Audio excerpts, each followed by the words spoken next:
आप सभी को मेरा नमस्कार। आज मैं आप सभी को गोवर्धन पूजा की कथा सुनाने जा रही हूँ। पर उससे पहले गोवर्धन पूजा की विधि के बारे में जान लेते हैं। दीपावली के अगले दिन कार्तिक शुक्ल प्रतिपदा को गोवर्धन पूजा का त्योहार मनाया जाता है। कुछ स्थानों पर इसे गोवर्धन पूजा के नाम से भी मानते हैं और कई स्थानों पर इसे अन्नकूट कहते हैं। गोवर्धन पूजा में श्री कृष्ण भगवान और गोवर्धन पर्वत तथा गायों की पूजा की जाती है। मंदिरों में श्री कृष्ण भगवान को भोग लगाकर भंडारा दिया जाता है। कुछ स्थानों पर संध्या के समय गाय के गोबर से गोवर्धन पर्वतों की आरती फर्श पर बनाई जाती है। उस आकृति के मध्य में एक दीपक जलाया जाता है। गोवर्धन पर्वत की आकृति के ऊपर फूल पत्तों तथा टहनियों से गायों तथा ग्वालों की छोटी छोटी आकृतियां बनाई जाती हैं। गोवर्धन पर्वत की आकृति के पास मक्खन मिलाने वाली रई और मिट्टी का घड़ा रखा जाता है।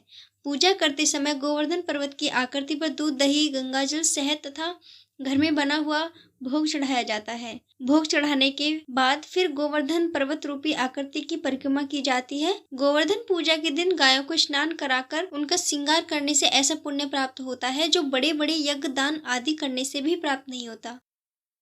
गोवर्धन पूजा अन्नकूट की कथा। एक बार देवराज इंद्र को अहंकार हो गया था। इंद्र का अहंकार चूर करने के लिए श्री कृष्ण भगवान ने एक लीला रची। भगवान श्री कृष्ण की इस लीला में एक दिन उन्होंने देखा कि पूरे ब्रज में तो तरह तरह के मिष्ठान तथा पकवान बनाए जा रहे हैं और किसी पूजा की तैयारी में जुटे हैं। तब श्री कृष्ण भगवान ने बड़े ही भोलेपन से अपनी माता से प्रश्न किया, मैया यह किसकी पूजा की तैयारी हो रही है? कान्हा की बात सुनकर माता यशोदा बोली, लल्ला हम देवराज इंद्र की पूजा करने के लिए अन्नकूट की तैयारी कर रहे हैं। यशोदा जी के ऐसा कहने पर श्री कृष्ण बोले, हम इंद्र की पूजा क्यों करते हैं? तब माता यशोदा ने बड़े ही प्यार से उत्तर दिया कि यदि इंद्रदेव प्रसन्न होंगे तो वर्षा होगी।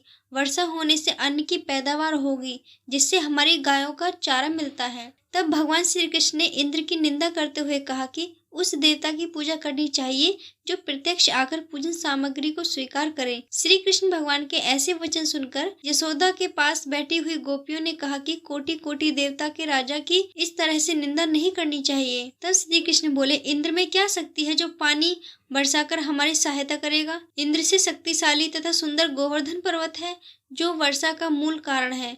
अर्थात हमें गोवर्धन पर्वत की पूजा करनी चाहिए क्योंकि हमारी गाय वही चढ़ती हैं। इंद्रदेव तो कभी दर्शन भी नहीं देते तथा पूजा न करने पर क्रोधित भी हो जाते हैं।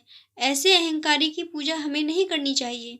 तब श्री कृष्ण की लीला में फंसकर सभी ब्रजवासियों ने गोवर्धन पर्वत की पूजा की।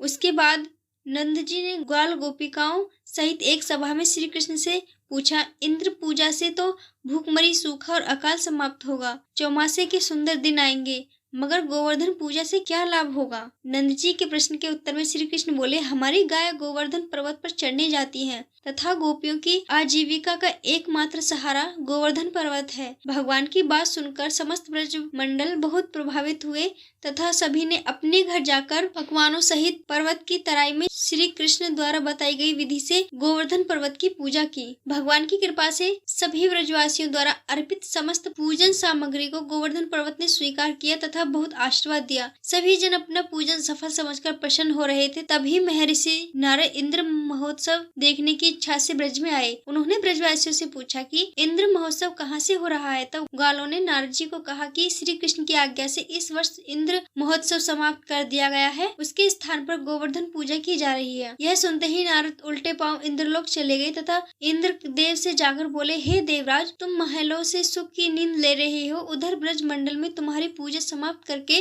गोवर्धन पर्वत की पूजा हो रही है। नारद जी के ऐसे वचन सुनकर देवराज इंद्र को क्रोध आ गया और उन्हें इसे अपना अपमान समझा और मूसलाधार वर्षा शुरू कर दी। उस भयानक वर्षा को देखकर ब्रजवासी घबरा गए। तब सभी ब्रजवासी श्री कृष्ण भगवान की शरण में जाकर बोले, हे भगवान, इंद्र हमारी नगरी को डुबाना चाहता है, अब हम क्या करें?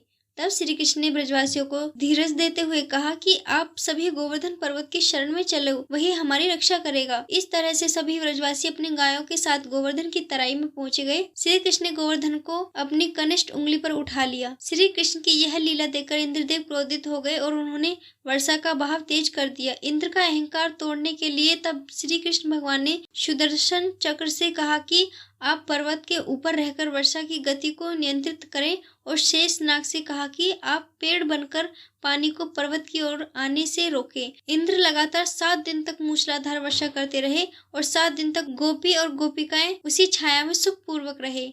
भगवान की कृपा से उन सबको वर्षा का एक छींटा भी नहीं लगा। यह देखकर इंद्र को आश्चर्य हुआ। तब उन्हें एहसास हुआ कि उनका मुकाबला करने वाला कोई आम मनुष्य नहीं हो सकता। अतः वह ब्रह्मा जी के पास गए। तब ब्रह्मा जी ने इंद्र से कहा, आप जिस कृष्ण की बात कर रहे हैं वह कोई और नहीं, स्वयं भगवान विष्णु के अंश हैं और पूर्ण पुरुषोत्तम नारायण हैं।